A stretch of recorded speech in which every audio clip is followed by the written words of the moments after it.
जी हाँ दोस्तों, yes smart correct point में आप सभी लोगों का स्वागत करता हूँ। आज हम लोग जो है MP board special class 10th के लिए हम लोग साइंस के रेगुलेशन जो वीडियो है आपको रेगुलर जो मिल रहा है उसको हम दे रहे हैं।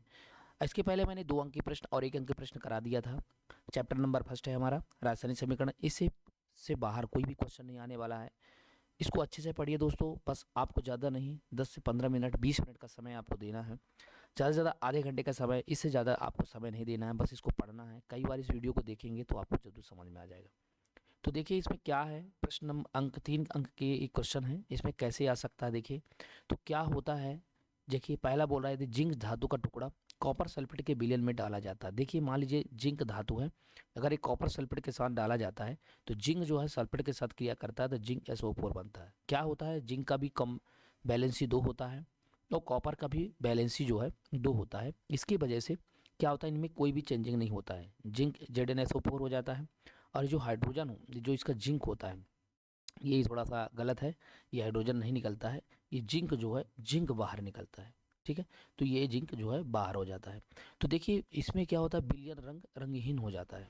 देखिए विलयन का रंग उड़ जाता है क्योंकि जिंक कॉपर का विस्थापन करके रंगहीन जिंक सल्फेट विलयन बनाता है। तो देखिए कॉपर को क्या होता है, कॉपर कलर में रहता है, लेकिन जब जिंक आ जाता है तो वो कॉपर को विस्थापित कर देता है और कलरहीन बना देता है। तो कलरलेस जो बनता है वो जिंक धातु के कारण होता है। ठीक है, समझ में आ रहा है दोस्तों? आ रहा होगा। नेक्स्ट क्वेश्चन अपन देखते हैं। नेक्स्ट क्वेश्चन है बी नंबर। जी हाँ, बी नंबर है एल्युमिनियम धातु का एक टुकड़ा तनु हाइड्रोक्लोरिक अम्ल में डाला जाता है तो क्या होता है। तो देखिए एल्युमिनियम धातु का टुकड़ा है, हाइड्रोक्लोरिक अम्ल है HCl, इसको हाइड्रोक्लोरिक अम्ल कहते हैं। इसमें जब डालते हैं तो क्या होता है, हाइड्रोजन को रिमूव कर दिया जाता है, हाइड्रोजन के जगह में एल्युमिनियम आ जाता है। देखिए एक बार फिर से बता दूं मैं, एल्युमिनियम की बैलेंसी होती है 3 और क्लोराइड की बैलेंसी होती है 1। इसकी वजह से एल्बो इसमें कोई भी नहीं लगता चार, इसमें जो है AlCl3 बन जाता है। इसकी बैलेंसी जो बैलेंस कर दिया गया है और हाइड्रोजन जो है रिमूव हो जाता है। तो इस प्रोसेस में क्या होता है कि इसमें हाइड्रोजन गैस को विस्थापित कर देने के कारण एल्युमिनियम क्लोराइड का रंगहीन गैस बनता है। इसमें भी कौन सी गैस बनती है, रंगहीन विलयन बनती है, रंगहीन। ठीक है ना। चलिए नेक्स्ट है 7 नंबर है सिल्वर धातु का एक टुकड़ा कॉपर सल्फेट विलयन में डाला जाता है तो क्या होता है। तो सिल्वर धातु का टुकड़े को कॉपर सल्फेट विलयन में डाला जाता है। तो सिल्वर धातु के टुकड़े को कॉपर सल्फेट के विलयन में डाला जाता है तो कोई भी अभिक्रियाशील नहीं होता। क्यों? क्योंकि देखिए बेटा, सिल्वर धातु वो भी और कॉपर सल्फेट वो भी, तो कॉपर जो है सिल्वर से ज़्यादा एक्टिवेशन होने की वजह से ये इसको रिमूव नहीं कर पाता है। जिसकी वजह से जब रिमूव नहीं होता है तो कोई भी अभिक्रिया नहीं होती क्योंकि क्रिया ही नहीं हो पाता।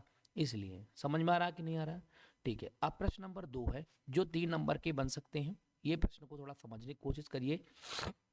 क्या विस्थापन अपक्रिया रेडॉक्स अपक्रिया भी हो सकती है? जी हाँ दोस्तों, क्या विस्थापन अपक्रिया रेडॉक्स अपक्रिया हो सकती है? एक उदाहरण की सहायता से समझाइए, ये प्रश्न है। तो इसका सही आंसर है बेटा हाँ। क्यों? क्योंकि देखिए अगर मान लीजिए कहीं भी, अब जैसे इसी में देखिए कॉपर ऑक्साइड है और हाइड्रोजन है, इस पे क्रिया हो रही है तो क्या हो रहा है कि ऑक्साइड हट करके हाइड्रोजन गैस से विस्थापित हो रहा है। तो एक जगह से देखा जाए तो कॉपर में ऑक्सीजन का निकलना, यानी इसको क्या कहते हैं, इसको ही कहते हैं हम लोग कि जैसे हिंदी में ऑक्सीजन उपचयन अपचयन होना। एक में अपचयन हो रहा है और दूसरे में देख रहे हो दूसरे के साथ ऑक्सीजन का जुड़ना, यानी उपचयन हो रहा है। तो अपचयन और उपचयन जिस क्रिया में साथ साथ हो उस समीकरण को ही हम रेडॉक्स समीकरण या रेडॉक्स अपक्रिया कहते हैं।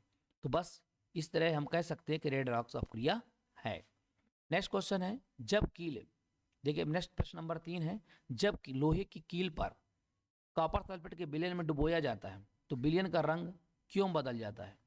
तो जब लोहे की कील को कॉपर सल्फेट के विलयन में डुबोया जाता है तो लोहा कॉपर सल्फेट के विलयन से कॉपर जो है विस्थापित हो जाता है। रुकिए एक मिनट।